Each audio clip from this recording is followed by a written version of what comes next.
অন্তর্বর্তী সরকার জাতীয় নির্বাচন অনুষ্ঠানের পাশাপাশি স্থানীয় সরকার নির্বাচনেরও প্রস্তুতি নিচ্ছে বলে জানিয়েছেন প্রধান উপদেষ্টা অধ্যাপক ডক্টর মোহাম্মদ ইউনূস।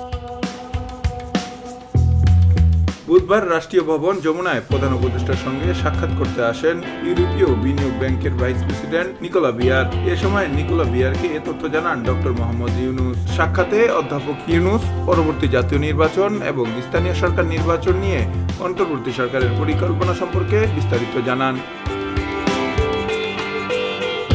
অধ্যাপক ইউনূস বলেন, অন্তর্বর্তী সরকার জাতীয় নির্বাচন অনুষ্ঠানের পাশাপাশি স্থানীয় সরকার নির্বাচনের প্রস্তুতিও নিচ্ছে, যাতে স্থানীয় সরকার সত্যিকার অর্থে স্থানীয় ও কার্যকর সরকার হয়। এ সময় অন্তর্বর্তী সরকারকে গুরুত্বপূর্ণ সংস্কার বাস্তবায়নের আশ্বাস দেন ইআইবির ভাইস প্রেসিডেন্ট।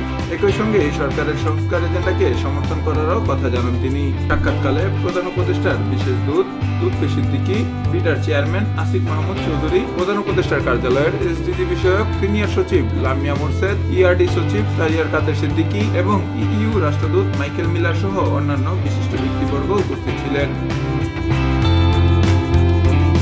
ভোরের পাতা নিউজ ডেস্ক।